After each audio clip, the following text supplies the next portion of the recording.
of the universe, rocketing out of the first groove and wailing right on time. Rhythms falling from a cosmic sky.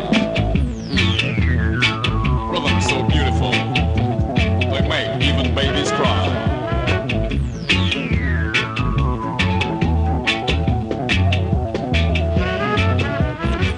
Put away aggression and make it a peace and love session.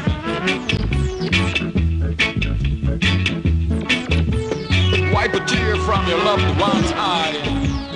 Let togetherness fall from the sky. Reach out for I and I.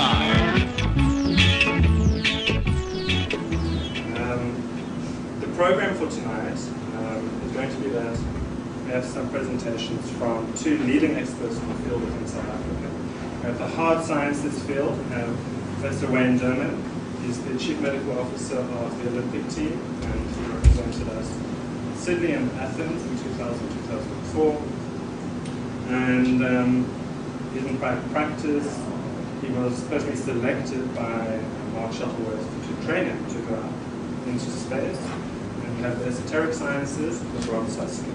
I'm here to speak to you tonight about a concept called the zone.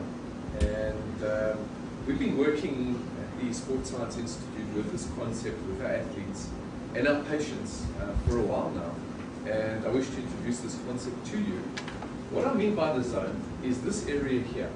Let's start off with the three attributes that make us innately human. That is, we have a physical being, a mental being, and a spiritual and emotional being.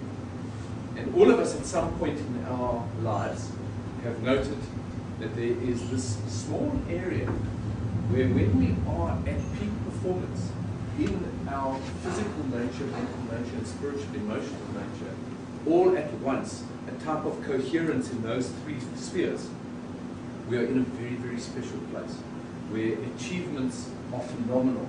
And what I'm going to do is to demonstrate to you this evening through my experience of working with these athletes and some business entrepreneurs, how to actually get into that zone.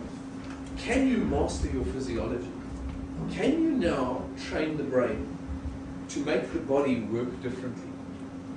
Well, I'll tell you, you can, most definitely. And this is one gentleman who demonstrates this quite superbly. Now, Lewis has broken all the records for the furthest north swim and the furthest south swim.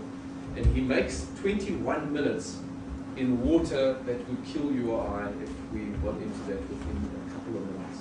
What is amazing about Lewis Pugh is not what happens in the water. It's what happens before he gets in the water. He sits on the side of that boat and he goes into an altered state. And quietly and silently and with some fantastic concentration, he systematically raises his core temperature to 38.5 degrees Celsius. I would use Bernardo to treat that. Okay. 38.5 is a high temperature.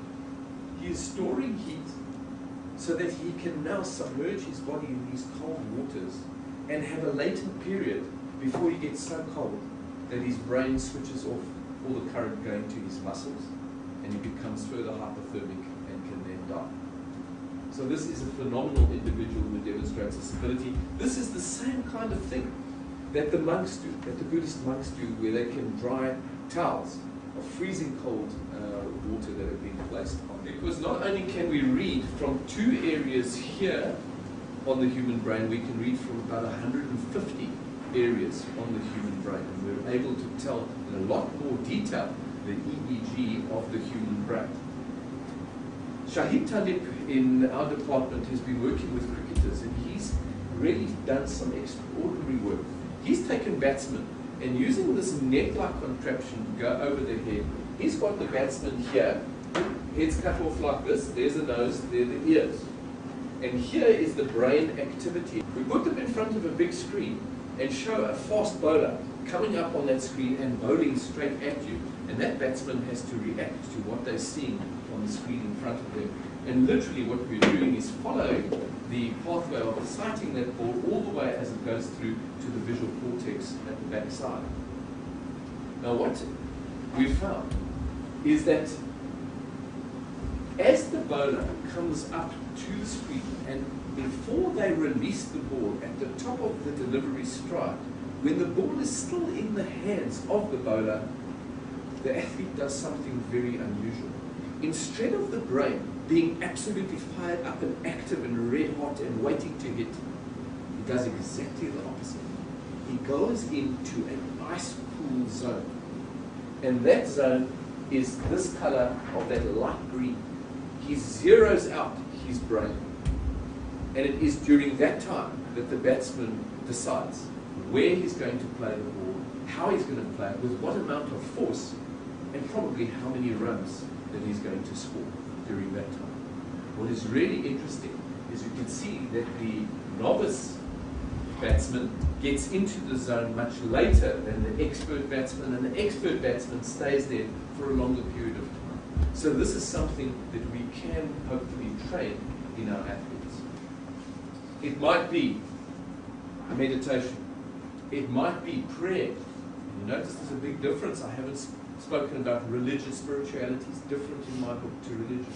But prayer, hands-on healing, yoga, the martial arts, Tai Chi, Qigong, dance would do it, drumming would do it, laughter would get you into that zone. And we have biofeedback, and the many biofeedback devices, and one of which we're going to see now, that can help us get into that zone as well. You know, I actually go to sleep better at night knowing that a mainstream scientist like Wayne is out there educating the public and privately people about our potential, how to get into and stay in the zone. Our next speaker practically needs no introduction. He's an author, very accomplished author. He's some